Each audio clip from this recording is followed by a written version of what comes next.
and other company stuff, company data. So you can imagine all of this now, and in addition to her personal photos and her social media out there. Now, some things we fail to consider when we are going about our daily lives is the mixing of social and work, should I just say, stuff. We tend to have, some people have two phones, but inevitably we find that the lives get mixed, and it's especially so now with the work from home, the virtual access, the work from home, the school from home, the shop from home, the everything from home. And so that one device that probably serves a household has everything on it. Now people access you through your social media. And one of the things, and I had stopped telling people this, we just have to be careful what we post. And when we think of the case of Marie, we haven't looked into what has happened yet, but the fact that he was able to send her photos doesn't necessarily mean that he was at the event. Because as we all know, when persons go to these events, they take a lot of photos and they post them on social media. That's a way in for persons. That's how they get access to you, by some of the things that we post. And we post a lot of personal information on social media that we are not really, sometimes we're just not conscious or aware of it, or we don't see the big deal. Another thing about social media that I have become aware of, and I must confess, I'm still not sure how it works, but it seems to work and work well. When I thought of scamming, I inevitably thought of persons calling people and telling them to send money and that they have one, etc., etc.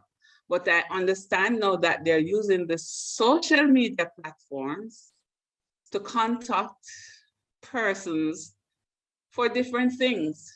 They actually use photos of you that they can find on social media and they sell them back. Yes, sounds far-fetched, but it's happening and persons are making a lot of money of that.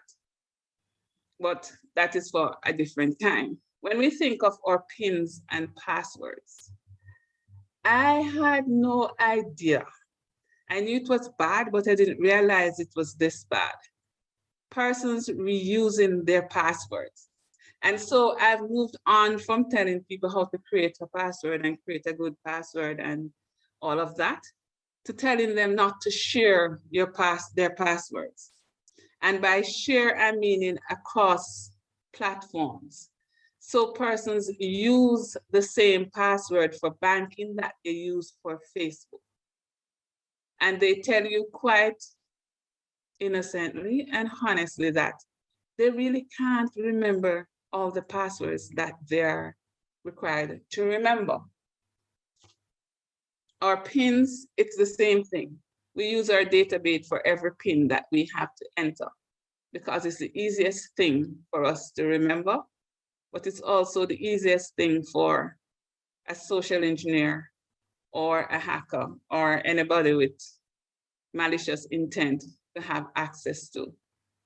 And as you may notice, I think the media also is always so keen to print persons' date of birth and age, which I think is personal for more reasons than one, but it's also what is used to identify you. And so that is something we have also to consider.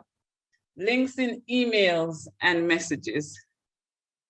Yeah, we're still onto this. We love receiving links with videos and messages, and we click on everything. And I've had the persons getting, when I say seriously upset with me now for not clicking on the message. So I've decided that to make it for a peaceful life, when someone sends me a link to something, I send a message saying, could I get an overview of that? Could you tell me exactly what that is about? So I know if I'm to click on it. And trust me, when you give me an overview, I don't usually need to click on it anyway. But these are things that come with malicious codes or scripts embedded in them to infect your computer in different ways, which we'll look at. Contact requests, which was the first thing basically that came out of this case, that you really, if you can't remember meeting those persons, why add them? Note you persons have had good experiences online where they get in touch with persons for business purposes, people have gotten jobs. And so you just have to weigh the odds, look into the persons who are contacting you, do background checks. And a background check doesn't necessarily mean going to the police and have an in-depth check. You can just do your own checks online for the person, although that too can be created. It's really just not a clear-cut case in this online world. But these are some of the things that we really need to be conscious of as we go about our daily lives. Now, some attacks that can result from the social media contacts and the contact requests and the links in the email messages, which I won't go in depth with because I know that you have been hearing this over the past week. But in the case of, back to Marie's case, I'm hoping now that you're able to see how an infection on her machine just from that event can impact on an organization. And so if that person who contacted her decided to probably send her some message with malware embedded in there, this could result in ransomware infections, botnet infections. And I know a lot of you do your banking on your phone. I'm not there yet, I must confess. A lot of you have your credit card data stored somewhere on your phone. I'm really happy for you and I admire your bravery, but I'm still not there yet. But these are conveniences that can result in loss of funds. And so when you look at the ransomware, which, as we know, will just put you out of being able to use a particular device or a set of devices, that can be detrimental for an organization. And so whatever is on that phone, because of the access to the different databases and different company material, can be transferred. The same for a botnet. At times we tend not to take botnet seriously, and understandably so, but you really don't want your devices to be involved in certain things that are happening out there and that botnets are used for. Credit card fraud, I know that you would have gotten some information on that. But in terms of how what you do can affect your organization, I'm hoping that you are able to see the link of how whatever it is that you do with a company device or on a company network can impact the organization as a whole. We have to be always conscious of what we do on the devices. And I also understand that given our cultural context, persons share devices at home. So the same device that you use to go to work from home is the same device that your child may use to do classes. And we all know, just last night, a teacher was complaining that half the time they're not there, they're playing games. And these games in themselves pose another risk. So there are a lot of risks out there. and we love the online world, what we need to do is just be conscious of the risk, increase our awareness at all times. I think companies need to ensure that they have in place education, whether it be online education or have someone to come in and give or do a Zoom or online meeting, educating persons, make them aware of the risks that exist within the space so that it can change their behaviors. Because a lot of times persons do things they really aren't aware. And we also need to remember that the online space where some of us may have been operating within it for some time now, it's basically still new for our children, still new for a lot of persons working from home. And so we have to push the awareness out there. And the persons refer to it as having higher cyber hygiene. I tend to just stick to the term awareness and cleaning up your space. Those devices that you have all have security settings. Some people don't even bother to put even a password on their phone. We need to ensure that these things are put in place. There are reasons for that, why they give you security measures. You have to go into these devices and get them secure.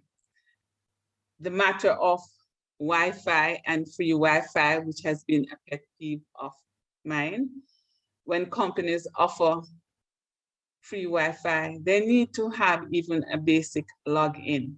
So this is for the organizations. Now, these are some things that you can do to help to increase the cybersecurity posture of your company. We need to monitor within organizations, and I'm using monitor loosely here, but look at what is happening in the use of your bandwidth, if there's anything using up too much there. So those are some basic tips that you can use to check what is happening in your space, to increase your cybersecurity posture. It starts with you, the individual, because what you do impact on the persons around you, the persons you contact. Even when an app asks you for permissions, the permissions that you give that app can affect the persons in your contact list. Yes, and that is probably, if you don't get anything from this presentation, please remember that. The permissions you give some of these apps affects the persons in your contact list, especially when you have people in your contact list like me. Now, one other thing that I would like to look at that is emerging in the cyber world and what all that we do can put us at risk and our children at risk. Moving into that side now, next slide, is what we call, and coming out of the United Nations, as interpersonal crimes, where we are seeing an increase now in online child exploitation and abuse. It's what you call child porn, but as we have been made aware, and it's been noted that the word porn reduces just the overall critical nature of the term. So it's online child exploitation and abuse. And you can see also where the use of social media can propagate this. We have seen increases in online grooming, live streaming of child abuse, and websites containing such material. And so we have to, using the word monitor again, what is done on the devices in our homes. We have to be careful what we use these devices for, and then have our children use them, because this is where they go now to groom your child. And I've often for years been telling people this, and it seems to be just increasing over time, that your child or the persons you're in charge of are groomed within your own space on those same devices that you bought and gave to them. The live streaming of the child abuse occurs in your space and you just don't know. When you let a digital device in your home, when you go on to live streaming, when you do a Zoom meeting such as this, you let persons into your personal space. That is what a device is capable of. It lets people into your personal space. And so when you have children / teenagers in your personal space, you really have to be careful. So these are some of the things that are happening out there, increasing over time.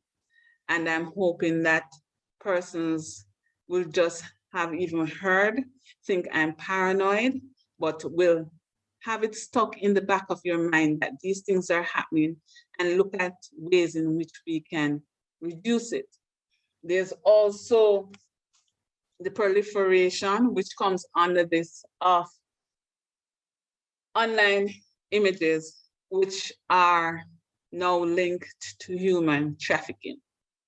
And again, that is a whole different presentation by itself, but I need persons to realize that what you do on these digital devices can lead to a lot of things.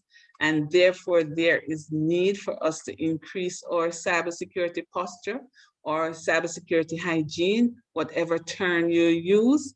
We need to be aware of what is possible. Be careful what we share online. People are still sharing nude pictures of their kids online, and I know they do it out of sheer pride, but think of the risks that exist when you do that. Yes, they look nice in the bubbles when they're in the bath and sitting in the bathtub, but think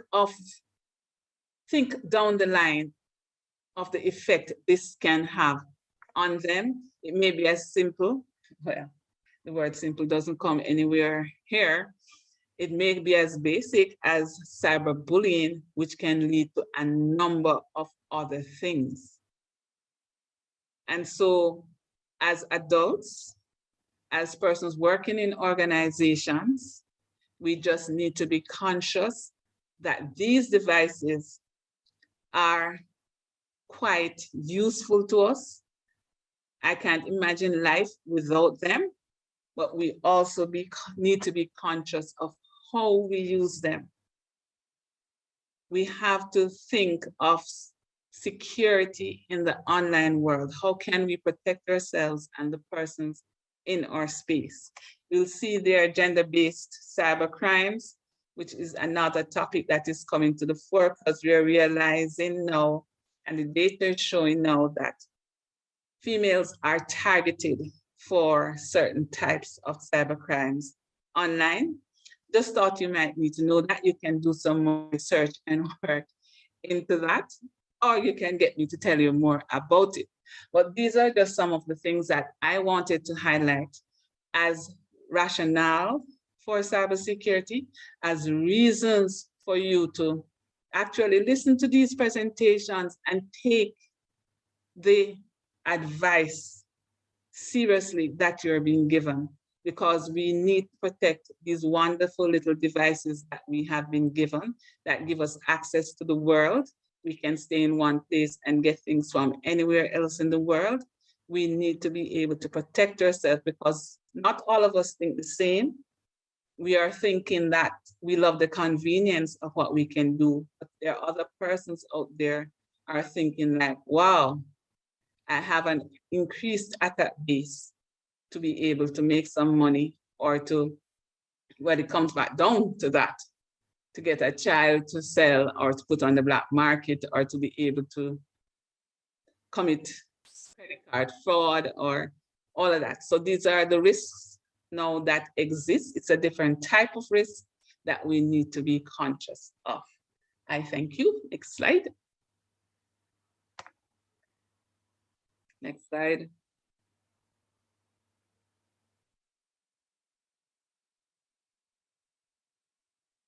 Next slide. I covered addressing the risks. And so I make my leave at this point. Are we going to do question and answer now or at the end, or? We can take the questions and answers now if there are any. So the floor is now open to anybody that needs to ask Dr. Hewling any questions. I think we have just scared some people into wasn't to ask anything. But I have a question for myself.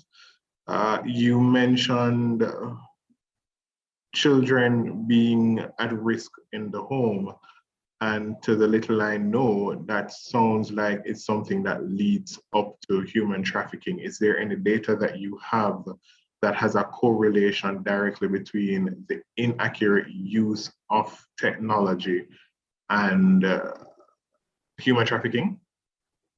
Okay, yes, because that's actually where I was going. But if I start there, it would be a whole another hour, because all of those that I listed under interpersonal crimes can lead up to human trafficking, because that's where they befriend the child, right, or the teenager. That's where they befriend them. That's right, where they groom them into trusting them and groom them into meeting them. right. Because despite what has been happening now, what we have seen an increase in is persons meeting online and leaving their homes from way down in country, woy, to go to Kingston to meet some guy who tell them that they're my same usual hot boy Johnny, and when they get there is somebody else. Right. So we have had an increase in that. We have had persons just disappearing. Mm-hmm. But the grooming takes place online, and with a lot of persons who are, so we give out a lot of devices, as you in particular would know. So we give devices to people in the rural areas. They are not really conscious and probably wouldn't have received all of the awareness sessions that other persons have. They may have not even know what is human trafficking. And so you give this child down in rural Jamaica a device, they're connected whether by SIM or by the country person. Now, persons who wouldn't usually have access to them now have access to them. They are possibly easier to groom because of the lack of awareness.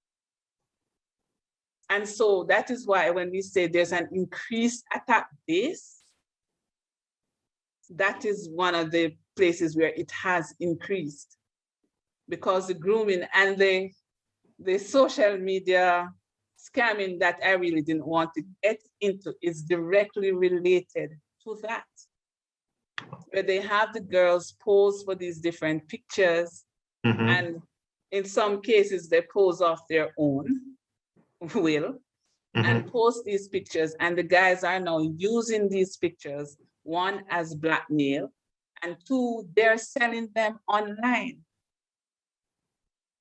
So you can go and you buy these photos, and if you see and really like the person, you can buy the person too. So it's all that last slide, a lot of it leads straight into the possibility of human trafficking, and it's happening a lot right here in our own space. Okay, thank you for that insightful bit of information. Is there anybody else that has a comment or any questions? I'm seeing a question here. How do you manage permissions to apps when some apps require explicit access to work properly? Explicit access to work properly. I usually tell people, really, I should be able to find another app that does the same thing. But a lot of them, you can choose the permissions you give to them. It's a case where you think you must use that app, well, kudos to you. But if an app insists that I must do this, I had this case with a particular app, and when we deleted it, it took all my contacts with it. And so for a while, I had to be refreshing my contacts. I am the paranoid person. I am the drastic person. If I think that as a flashlight app, you shouldn't have access to my contacts. If you need that to work, then too bad, bye. I'm fine without it. So it depends on the individual. We make the recommendations that you find another app that will give you the same sort of access without that sort of permission. But again, it's up to the individual to weigh the odds in that case. So in essence, we ought to be vigilant when we're granting access and give a second guess as to what is the need for the specific access. As you said, a flashlight application requesting permission for your contacts makes no sense. Yeah, it makes no sense. Why would it need it? Sure, I understand. I hope that clarified anything for the person that asked the question. I am not getting any more questions for Dr. Hewling, so let me take the time I out see to something say, here. It's amazing the things are happening because of social media and Jamaica. In Jamaica, yes. my dear, you don't want to know the half. Yes. Social media has taken us over, and the safe use of social media is probably a presentation you guys need to put on. Just for that, for your teenage audience, for schools, safe use of social media. It is a consideration based on this presentation that we're having now. It's good that we're enlightened for these things. It is a bit scary, but I think the fright jolts us into a positive direction for us to protect ourselves and ultimately the tomorrow's people, which is our kids, because of the craze for social media for a lot of the younger generations. I think we have to try our best to enlighten them as to the dangers that exist for them out there. So let me take the time out to say thank you, Doc. Again, as I said, I'm not seeing any more questions.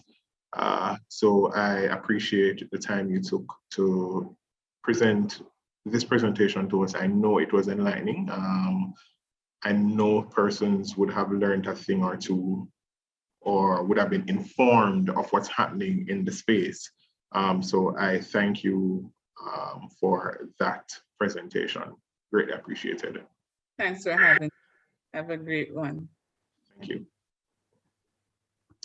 Our next presenter is Rory Ebanks, and he is the Director of Information Security Advisory at Simtai Consulting Limited. A brief overview of Rory before we go any further. He has over 9 years experience. He has immersed himself into information security and audit. Rory is a certified Chief Information Security Officer. He's a certified ethical hacker and a computer hacking forensics investigator. He's certified in information system security professional and also cloud security professional, certified in information security management, information system auditing, cyber security nexus, and he holds a Master's of Science in Cybersecurity from the EC Council University and a Bachelor of Science in Computing Information Technology from the University of Technology. And that's really just a brief synopsis of who Rory is. Let me take the time out to say thank you for being here, Rory. The floor is now yours. Thank you for the introduction, Giovanni. All right, can you just let me know when you're seeing my screen? Yes, we are seeing your screen. Perfect. Still seeing the slides? Yes, I am. All right, so today we're going to speak about breach data and how we should operate securely in cyberspace. And I'm going to take it from two perspectives. So one is the individual user, how you should handle if your data has been breached, how you can identify it, the risk associated with it, and also from a corporate perspective, what can you put in place to ensure that you have a secure operation center? So you would have already given my introduction, so I can skip over this. And for today, again, the agenda, what are breaches? How does a breach affect me? The cost associated with cyber breach, it's very expensive. Some tips, and I'll give you a very high level overview of the process that's involved in data breach and how we should improve our security operations, the blueprint associated with the Security Operations Center, and just assessing and optimizing your security operations. So the first question is, what is the data breach? And a data breach typically is associated with exposing any type of confidential, sensitive, or protected information, or you may hear the term PII, so personally identified information. And typically this is exposed without your permission. So it's either viewed or it's either shared without your permission. In most cases, breaches occur for two weaknesses, and it's either technology related or user related.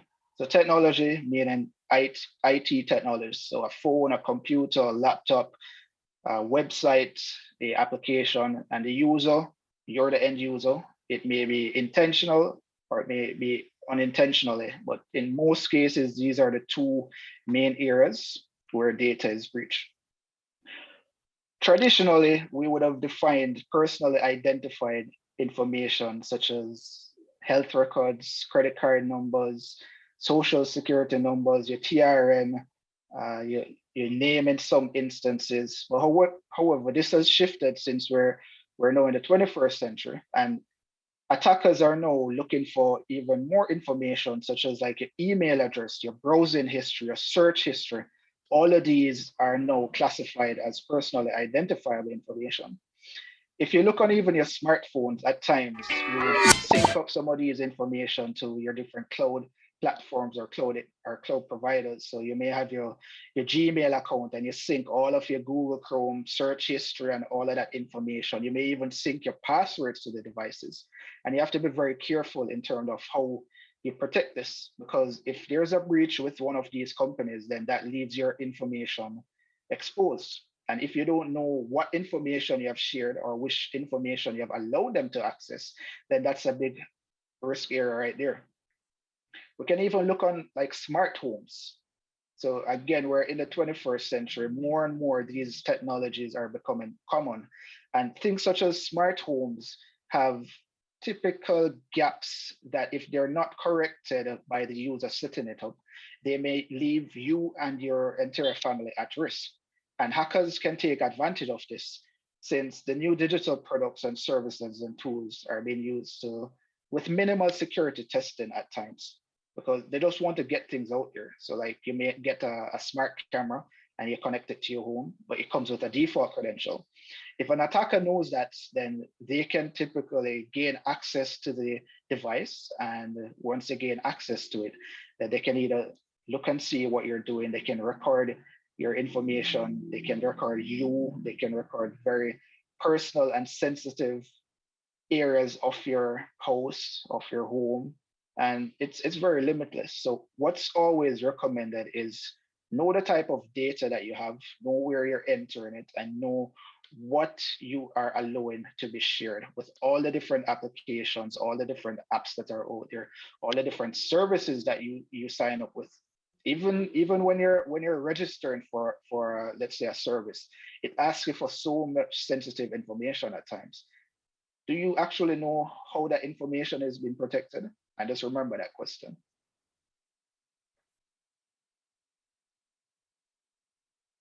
So according to Microsoft, the potential cost of a cybercrime is around $500 billion. So this is a very major industry for attackers. So you would see a lot of ransomware going around. And all of this adds up to $500 billion. And this is US dollars, not Jamaican dollars. Even Jamaican dollars, it's very extensive, but this is $500 billion US. And a data breach will cost the average company around $3.8 million. That was a stat from 2020, which was done by also IBM, and it's actually $3.86 million. That's the average cost of a data breach. The average cost, interestingly, for one lost record is $146 US. So imagine some of these databases that we have where you have thousands and millions of data records. And if the average cost for one of those records is $146, when you start doing the calculations, you see that it becomes very expensive in terms of the associated fines around it, and even the loss of reputational damage that will be associated with if your company gets breached or if a company loses your data. So all of these, again, have to be considered in the whole data breach and how to protect it. 63% of all network intrusions and data breaches are due to compromised user credentials. And compromised user credentials are typically either weak credentials, default credentials, or just using your password for an extensive period of time. It has been argued, though, by Microsoft themselves that if you're using the cloud platform, you should not change your password periodically. And this is a very debatable question, because over the years, we have always said, change your password every 30 days, every 60 days. Don't reuse the same password, yes. But now Microsoft is recommending that if you're using their platform, do not change your password frequently. And this is a policy that they are pushing. Remember, they would have additional controls in place to mitigate it, but this is now the new thinking of how you're going to protect user information and also protect access to those information on their platforms.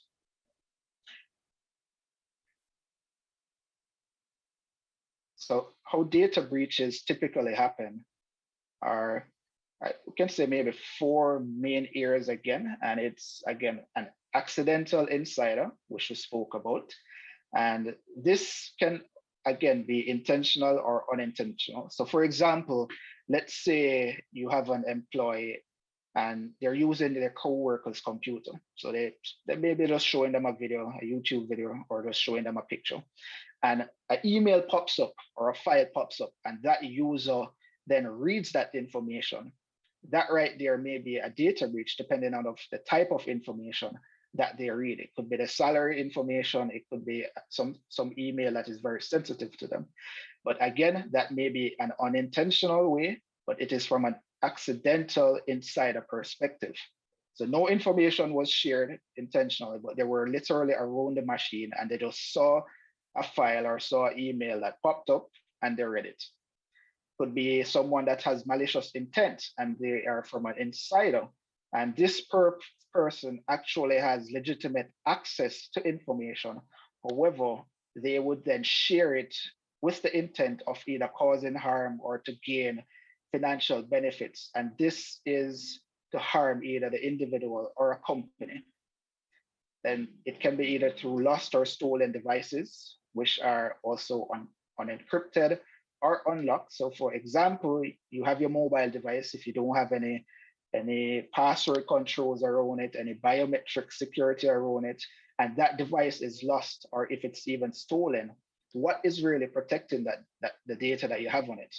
So you don't have any passwords, you don't even have Find My Phone or any MDM managed device management service around it to recover the device. How can you guarantee that whoever gains access to that device, that they won't share or sell your information or use that information against you? So ensure that you protect all your devices. There's also malicious outside criminals, and majority of the time when we think of data breach, we think of someone with malicious intent, an attacker or a criminal trying to gain access to the data. So yes, this is very common, but it is not the only way that a data breach occurs. And typically they would use like phishing exercises, malware. So phishing is using like social engineering techniques to try and trick a user in either clicking a link or replying to an email or redirecting them to a website for them to either submit some sensitive information or even to compromise their application, their computers. And again, weak credentials comes up. Weak credential is very common. And typically, if you do have a weak credential or a default credential, it is easily identifiable. I still can't understand why we're still seeing the use of weak passwords across the world. Like persons are still using password as a password, admin as a password. They're shipping devices with these weak default credentials. So we need to ensure that controls are in place to not use weak passwords. And as an organization, you can implement some of these controls. So on your devices, on your laptops, you can force users to use strong passwords. But you don't want to force a user to use a strong password and then they start writing it down. So it goes hand in hand. You have to also train the users. So you have to tell them that, hey, if you're going to be using a strong password, don't write it down. Don't put it on a sticky note. Don't stick it on your laptop. Practice using a passphrase if you can't think of a strong or a complex password. Use password managers. These help. Stolen credentials. So there are a lot of breaches around the world where attackers can actually gain credentials or purchase credentials, which would have been associated with a service. So for example, let's say there was a website compromise and you used your username and password in that website. And if you as the user use the same password across multiple other websites or web or services, then now this stolen credential can be used to access that application that was compromised and also other applications across. Compromised assets through malware attacks, so malicious attacks using ransomware can also be used as targets. Then we have payment card frauds, such as like skimmings. So card skimmers are used a lot at like gas station or ATMs. Or how many times have you went to the gas station and you just hand the gas attendant your card? Do you actually follow them to see what have they done with the card, or do you stay there, or do you actually take the card machine? So these are some of the ways that persons actually try to gain access to your information or try to compromise your different areas.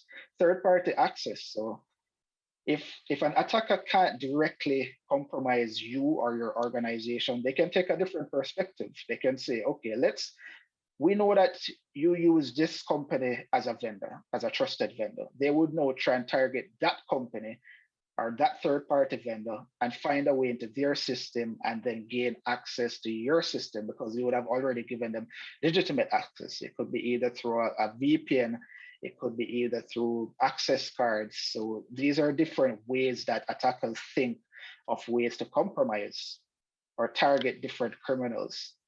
And of course, mobile devices. So mobile devices have so many different ways that they can utilize them as compromise. But a very common way now is organizations allow different staff members, different employees to bring their own devices. If you're bringing your own devices and connecting it to the internet and also connecting it to their network, then if you don't have any controls in place over that device, there is the risk that your device that you bring with your personal information and you're connecting that to the corporate network.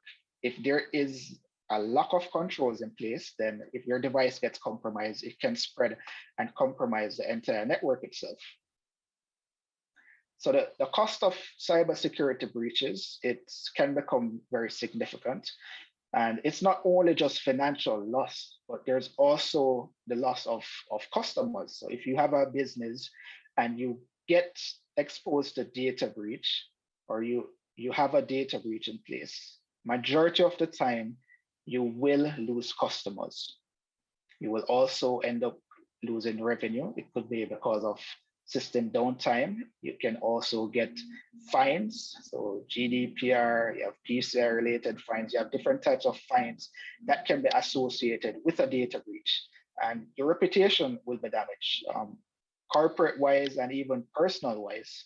If you as a user of a service, let's say you saved up all of your pictures on a platform, and this may be very sensitive pictures, and that service gets exposed and all of your pictures get sold, then that is damaging your reputation. And again, the exposure of highly confidential information if there's a data breach. And there has been big and major organizations over the years that have experienced major data breaches. So for example, like Equifax, Target, Yahoo has experienced quite a few data breaches. And that one was very interesting. So back in 2013, Yahoo got a data breach and it exposed over 3 billion accounts. And that data breach, during that data breach, they were also kind of shortchanging the amount of data that they said was actually exposed.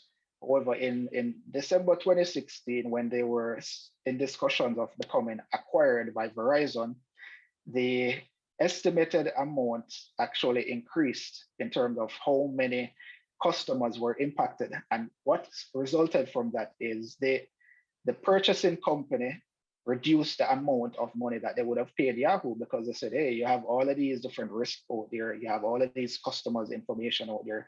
Right now, your reputation is tarnished. So that will impact your business, your processes. It will impact your revenue earner. And it has very rippling effect right across. LinkedIn was one of the most recent one, and that is in June.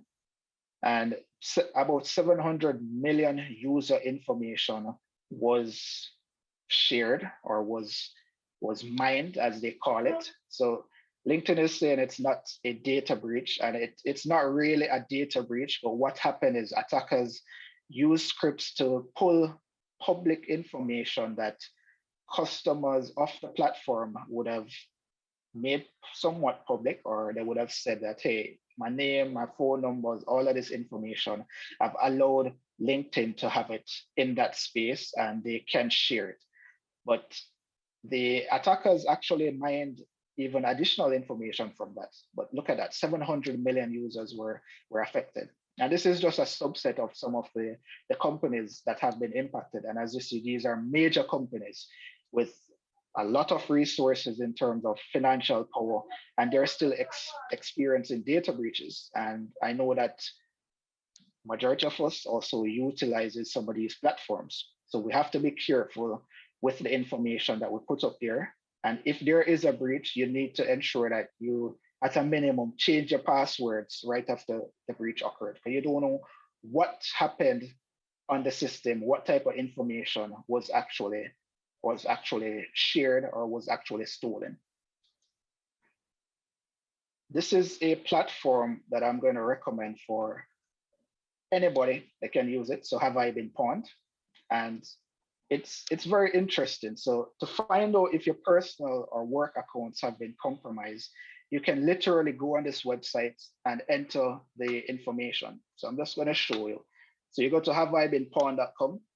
And if you want to know if your personal, your work email, any email that you have, you can enter it in here, and it will tell you if, hey, this email address have been associated with a data breach. You can even get real-time notifications that, hey, if you have been using this platform and we saw that your email was included, they have been exposed to a data breach. Now you can go ahead and change your passwords. You can either delete your account, you can make the decision. And here you can see we have over 11 billion pawned accounts. So this is a very large amount. And what Have I Been Pawned does is they provide free data repository for persons that wants to check their information. So again, if you want, you can go to the notify me, you can enter your email address, you can enter your family email address if they have one, and they can get notified if there's any type of data breach. If you have a domain, so let's say you have a website, you can also enter your domain URL here, and it will tell you if there's any data breaches associated with that domain. It will provide you with a listing of all of the different companies or organizations with pawned websites. So For example, Facebook would be on this, and it would also tell you when and the details around the breach. So it tells you in April 2021, 500 million records, and I already spoke about this. So it tells you the breach date, what had happened, how many accounts, the type of information that was exposed. And as you can see, this list is very long. One of the next areas that I wanted to show you here is the password section. So remember, the use of weak or default passwords is not recommended. And here I'm going to enter a password as password. And just so you can show, I'm going to display it. So if you have your passwords and you want to check and see, hey, has this password been used anywhere else? If you enter your password here, I'm recommending you just change your password same time. But it's good to check and see, okay, how many persons or how many systems out there have been compromised with this password? So, oh no, we have over 3 million cases where these passwords have been seen, and they provide you with tips of how you can change a password or you can be a little more secure.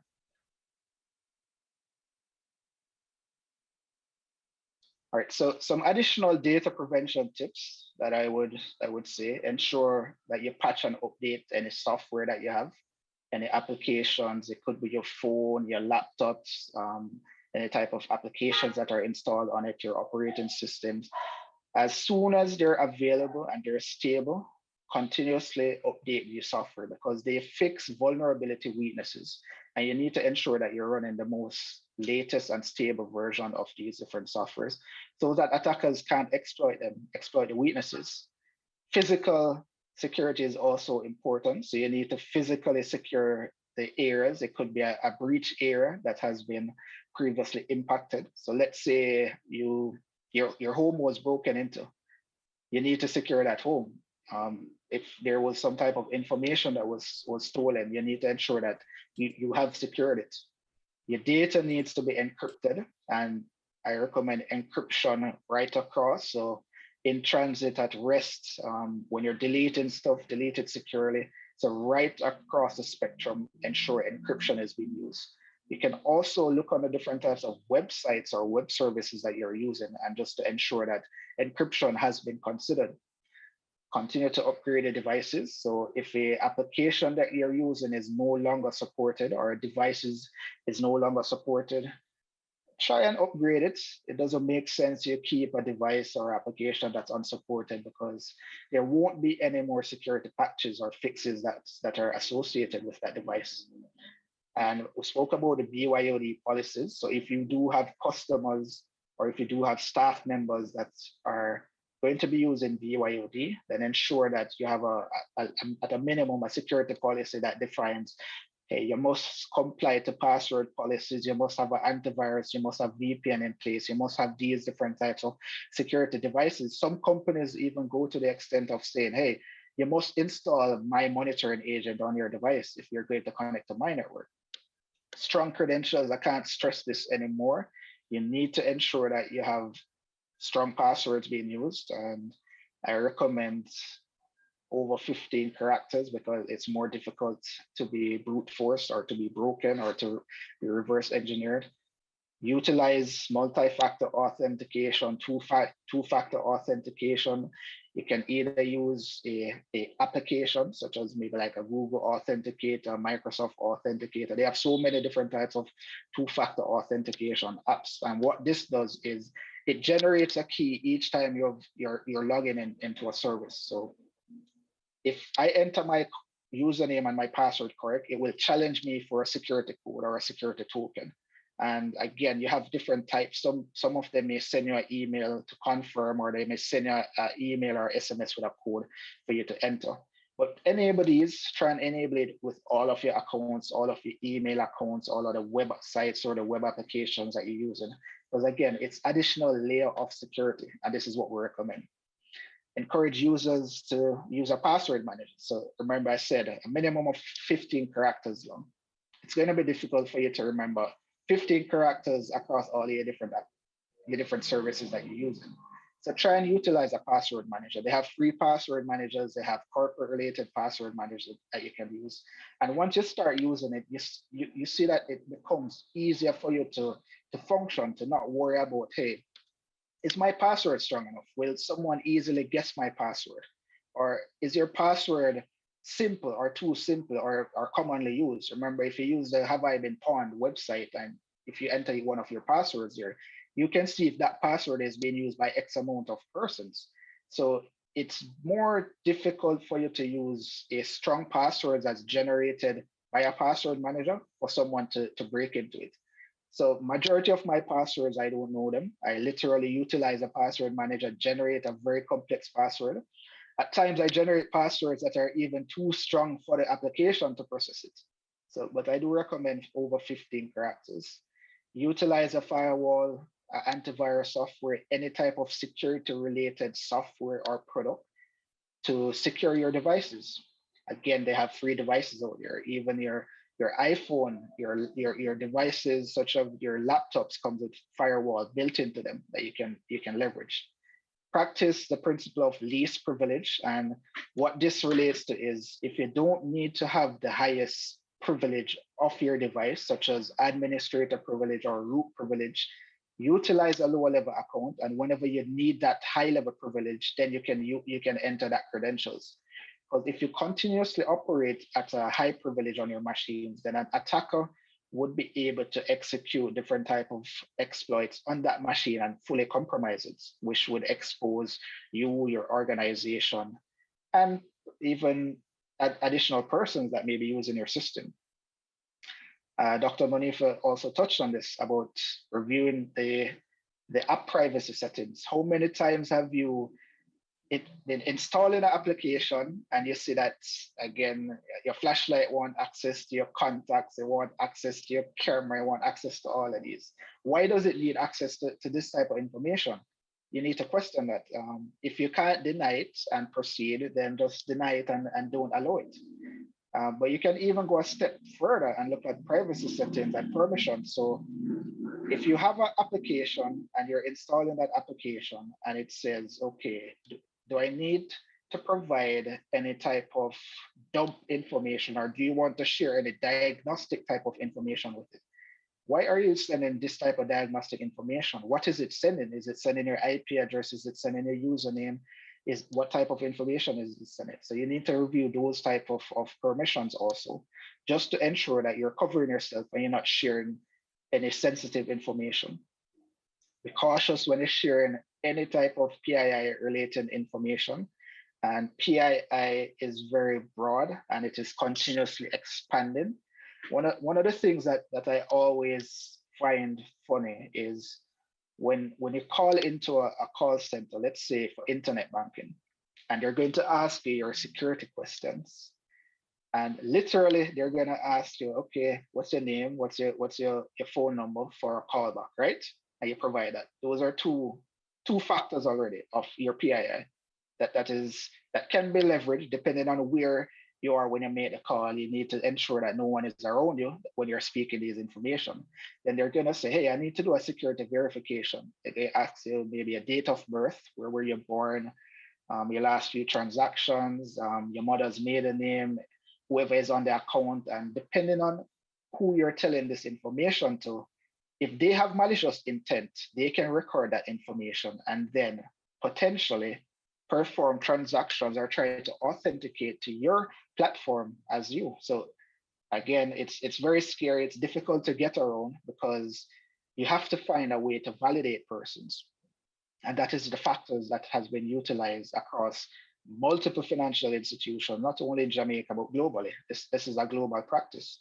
So to protect yourself, ensure that you have continuous notifications, ensure that you have two-factor authentication in place. So yes, if someone gets some of those information, what can they do with it? Can they get into your account? Can they reset your password and also enter the security questions since you would have just shared them with them? A good practice that I would recommend also is for your security questions, don't put the typical answer. So for example, what is your favorite color? And you know that your favorite color is red.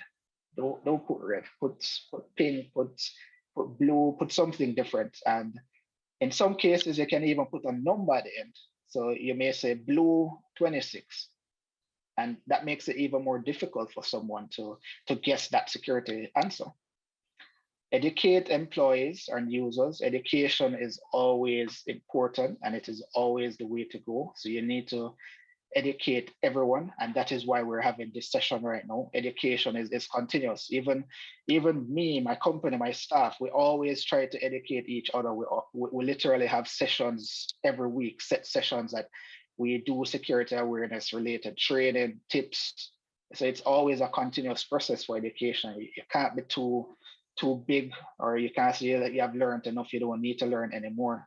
So it's always continuous, and you need to ensure that once you're doing some type of security awareness training, you need to ensure that you're practicing it. So it doesn't make sense you just attend the training and you're not putting it into play, because we can tell you that, hey, you shouldn't write down your passwords, but then you go ahead and write down your passwords. Who is at fault? We have done the training, but you, the end user, have to be the one that put that in place to practice it. And that is very important, because you can put all the technology in place, to protect your IT environment, to protect you.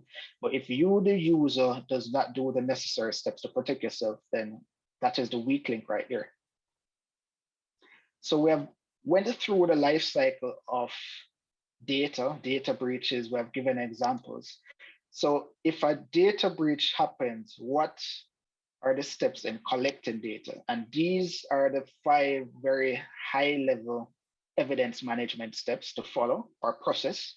And it includes identification. So you need to identify what type of information you're going to gather, how you're going to gather it, who was involved in the incident, what happened, when did it occur, where did it occur, how the incident occurred. All of these information is related to identifying it. So once you have identified the information, then you can start going into collecting. How are you going to collect it? Are you going to collect a physical media, a physical device? Is it cloud related? If you're going to collect cloud related data, then it's completely different. Even mobile devices, there's a different process in terms of collecting that evidence to know doing the analysis of it. So this is very important in terms of how you're going to collect the evidence. And when you're collecting the evidence, you need to ensure that you can't alter the device condition. So we haven't even touched the data yet, But if you're going to collect a phone, let's say a phone, if you're collecting that phone and you're going to drop the phone and you're going to start put chips on the phone, then that is altering the device itself, because now they can argue to say that the drop of the phone has caused the data to not be admissible because you have now impacted the device itself and possibly the data.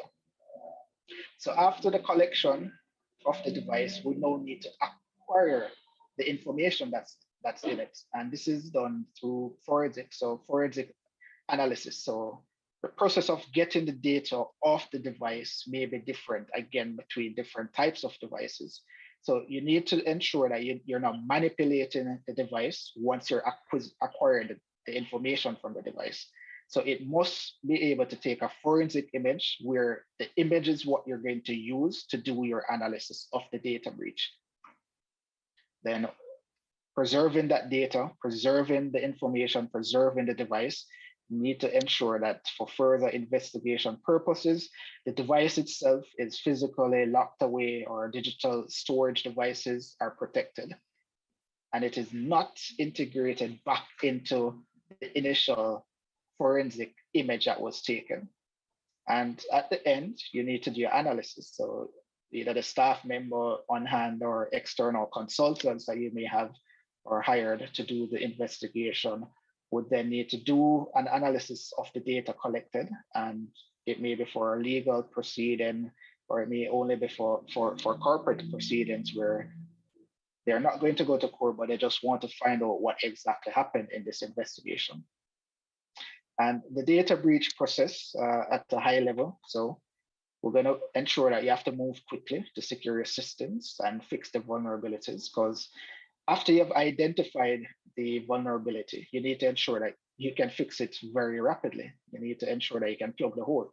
So you need to find out what exactly happened how it happened, yes, but you also need to protect yourself. And sometimes persons may say, hey, I'm just going to pull the plug in, I'm just going to turn off the device.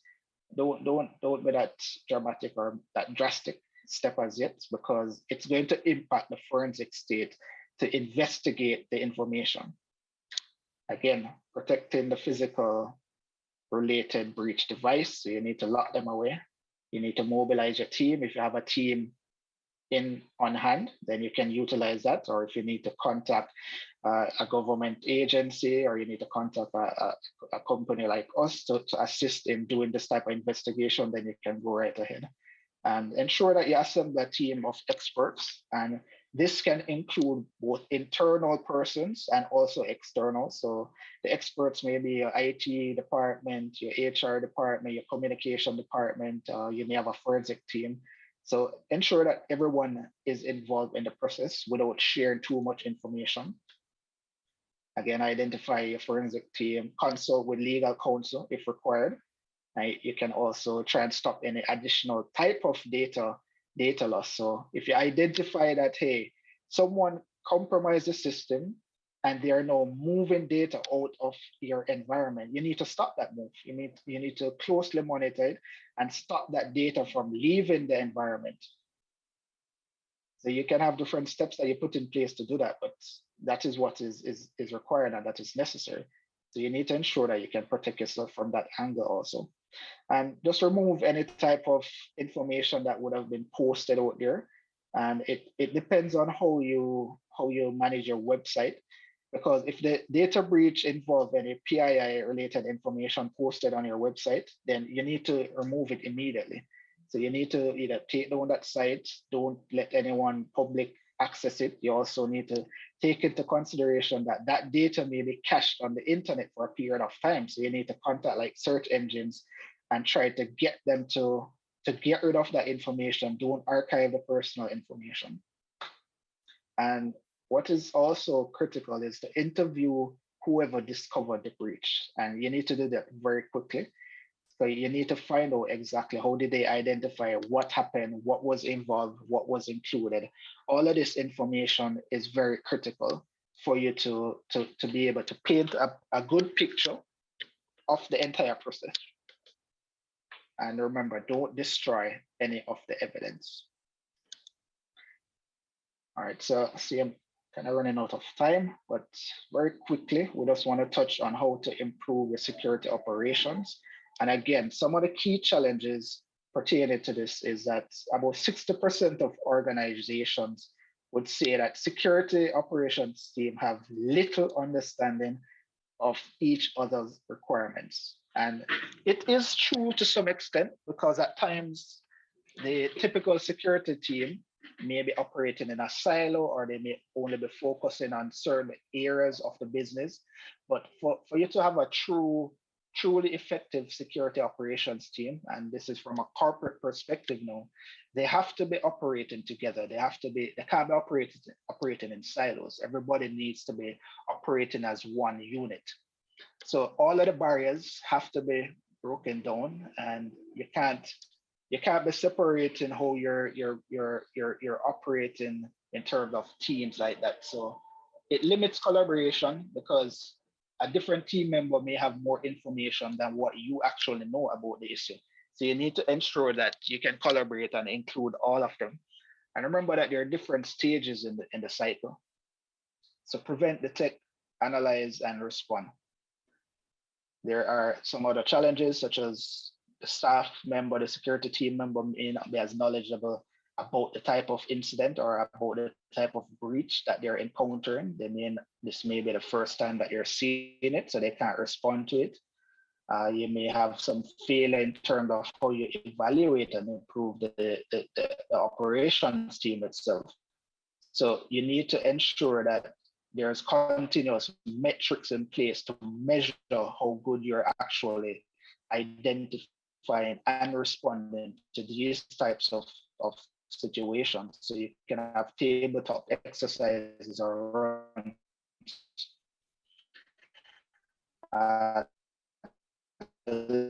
lack of standardization. So you need to ensure that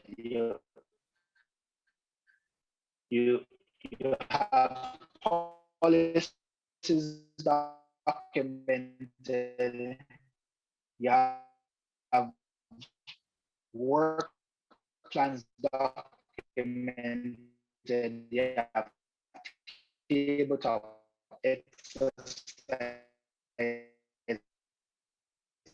you have use cases, you have scenarios in place that will guide you through the process to say that, hey, if this type of scenario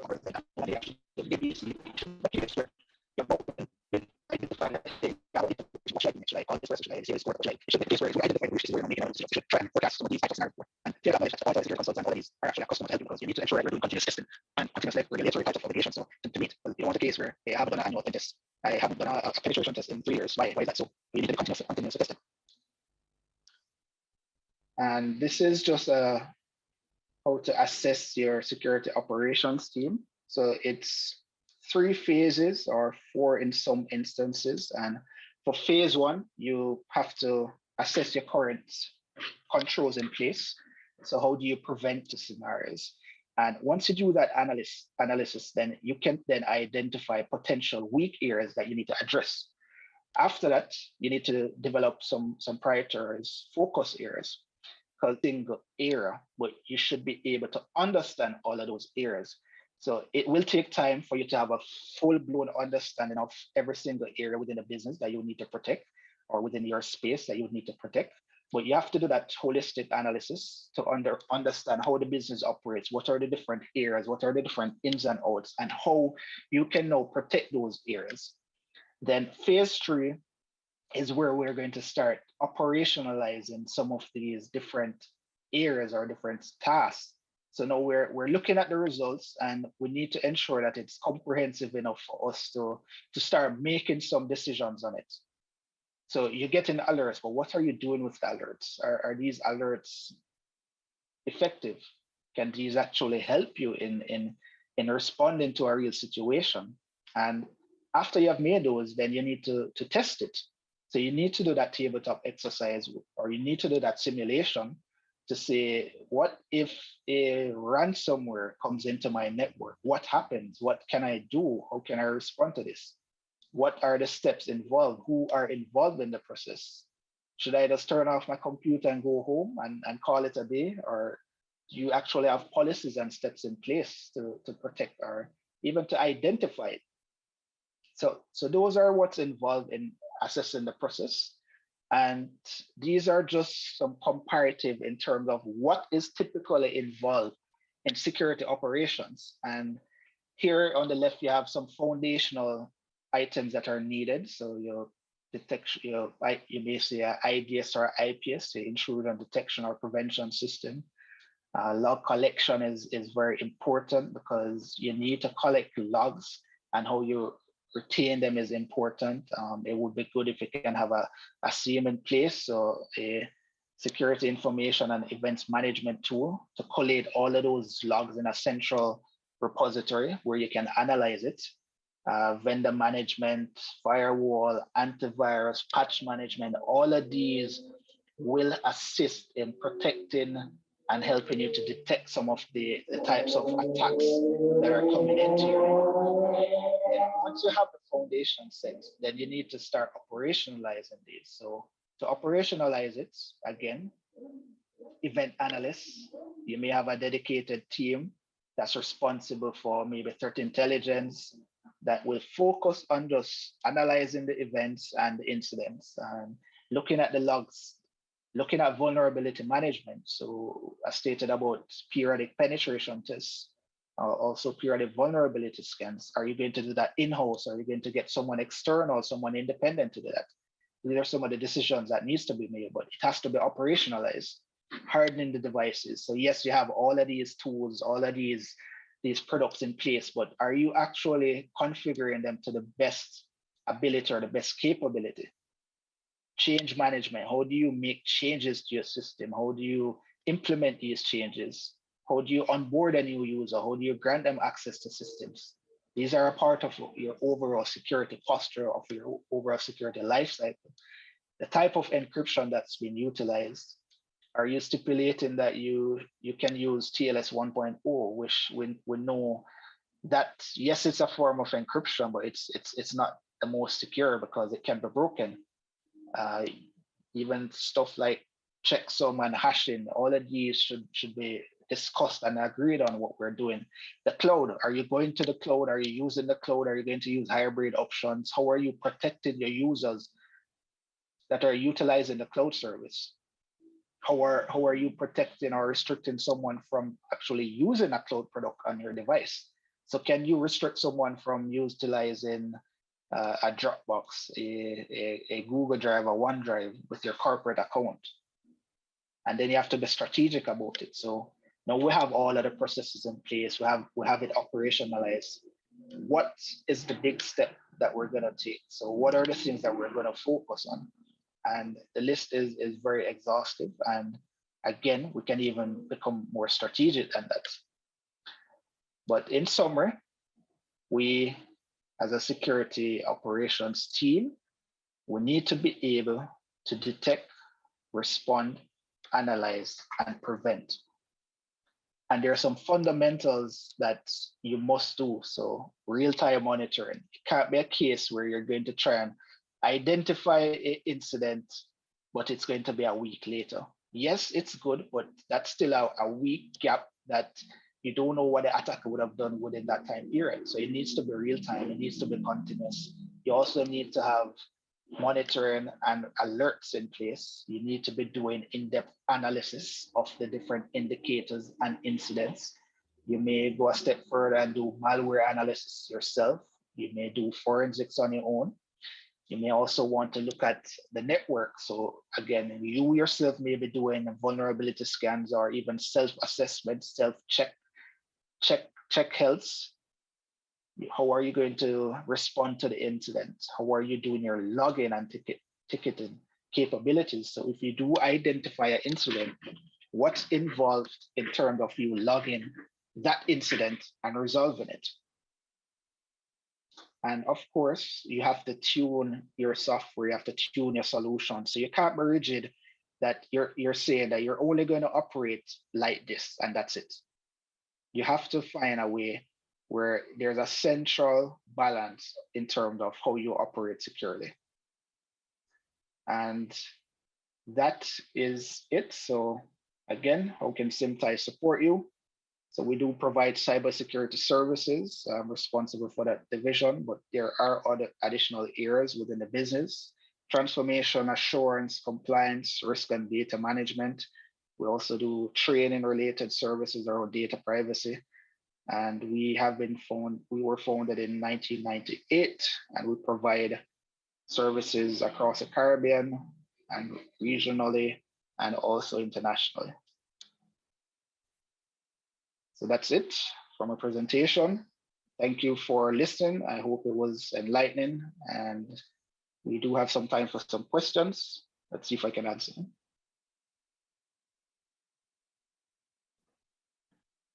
Thank you, Rory. As was stated, if there are any questions, you can indicate and we will acknowledge.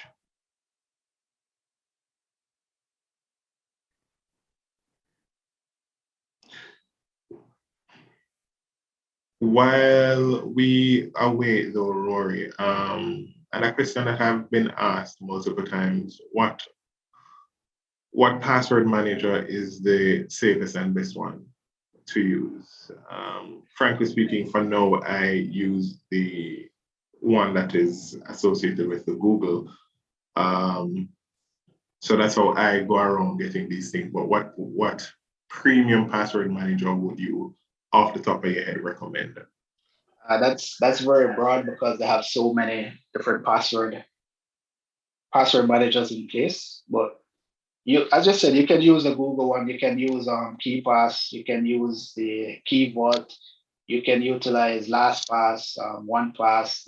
A lot of the antivirus companies also have associated password managers that you can utilize. So there are a lot out there. The good thing is that you're utilizing a corporate related password manager. It's always good to have one that can be synced up. So it has its pros and its cons, because now you're saying that you're syncing a password to the cloud, or you're syncing it to a different location that's replicated. However, you have to also think about continuity perspective, because you don't want a case where you have all your passwords in there and you're not taking a backup, or it's not updating real time and you lose it. So for example, when I started out using password managers years ago, it was saved on your machine. So you would have like a Dell or a Lenovo machine, and it comes with its local password manager that you can utilize. But that was, you had to take a manual backup of that password vault and store it elsewhere.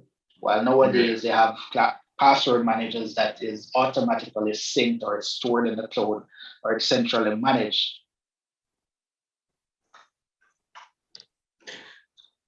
And for persons that are not using password managers, is there a formula, so to speak, when we're trying to create fairly strong passwords? Is there anything that you would recommend?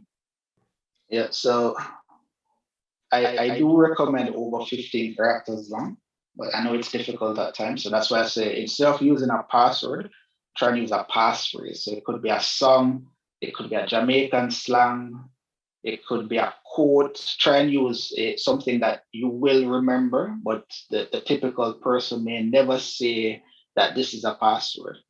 When you have that statement now, you're going to start substituting the statement. So for example, you have to have uppercase letters in it. You have to have a special character in it.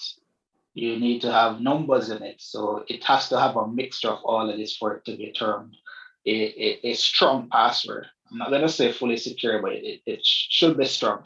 Because again, if you write the word password and you start putting a capital P and you put a ampersand sign as an A and you put $ SS, it will meet most of the complexity requirements, but it's still not a strong password. Because you do have password password dictionaries out there that will guess these passwords literally in a second. These are some of the commonest passwords. So if you go to Have I Been Pawned and you enter one of those types of password, I'm pretty sure you'll see that thousands of persons have those passwords. Okay, thank you. I think somebody in the chat said the recommendation is greatly appreciated. It's the best they've heard. So Anna is giving appreciation for that, which is a passphrase and not a password. And then you adjust and alter as you go through to meet the complexity of the various platforms. Again, Rory, thank you. Quite an informative presentation. I know that persons would have learned something. Anna is the example. There is a question. It says, from an auditing perspective, are there any recommended tools that can be used outside of IT to conduct basic real-time monitoring? All right. It depends on what you're trying to monitor. So you can use continuous monitoring tools such as all right, so I don't want to be biased, but we have a tool called Alessa, and it does AML monitoring, so anti-money laundering monitoring, and it is not a IT tool, but typically the auditor or the risk persons would utilize this tool in monitoring high transactions, segregation of duty violation, escalation of privileges. You can customize the workflow in terms of what you want to monitor. And there are other tools out there that are similar. So when you're talking about monitoring, you don't even have to think about, hey, I have to contact IT solely for them to manage this system and monitor the network and stuff like that. Audit persons can have their own tools that they utilize. Yes, IT has to be involved in it to do the procurement, to do the setup, to do the management of it. But the audit representative would be responsible in maintaining and configuring the rule sets and the workflows for it. it even have the capability of doing stuff like watch list monitoring. So let's say you're going to do a transaction with someone that's on a blacklist or someone international that has been flagged. It can detect this automatically. So before you start doing any processing or any transaction with this person, it would tell you, hey, this person has all of these red flags associated with it. You should not be doing any business with them. So that's an example of one, but I would have to get some more details in terms of what other type of auditing that you would want to do, because there are a lot of free tools out there or open source tools that you can utilize that will give you good value once it is approved by your company or by your organization for you to use within that space. The follow-up to that is said that the monitoring is for cybersecurity. All right. So for cybersecurity, that one going to be difficult because I'm not sure if the IT persons are going to want you to implement or to utilize something separate on their networks to monitor the IT environment. Also, if they do have a good tool in place, it should not allow you to install or it should not allow you to monitor the network. It should flag it and it should block it. So you may have to go through IT to get an approved application before you monitor it. From an audit perspective, what you would do, you would create your audit program and do individual reviews or independent reviews of the security tools and the monitoring tools that are in place. So for example, we know that the organization has a firewall in place. A part of your audit step or your audit scope would know to be, hey, let's review the firewall rules and configuration. Do they have the default deny all? Do they block certain ports, default ports? Do they have the intrusion detection system or intrusion prevention system built into it? So these are the stuff that you would have to do, but I wouldn't recommend you going out there and getting an independent security monitoring tool as an auditor to monitor the network. That should be the role of the IT persons that are responsible for cybersecurity. So you don't want to cause a conflict on the network. Thank you. Okay, yeah, thank you for that feedback, Rory. The person seems satisfied with the response. Is there any other question? Anybody else has any other questions? No? All right, so Rory, again, we would like to say thank you for taking the time out to give this presentation. As was stated, it was an informative one, and I know that someone has learned something new today from that presentation. I would like to say thank you for everyone that took the time out to be a part of this session. We appreciate you being here. We hope to see you again tomorrow for our other presentations that we have scheduled. So we appreciate the time that you took out to be here. We also thank our earlier presenter, our Dr. Manifia Hewling, and also our presenter that just ended, Rory Ebanks. Thanks one and all, and have yourselves a wonderful day, and remember, be safe. Goodbye. Bye, everyone. Thank you again. Thank you.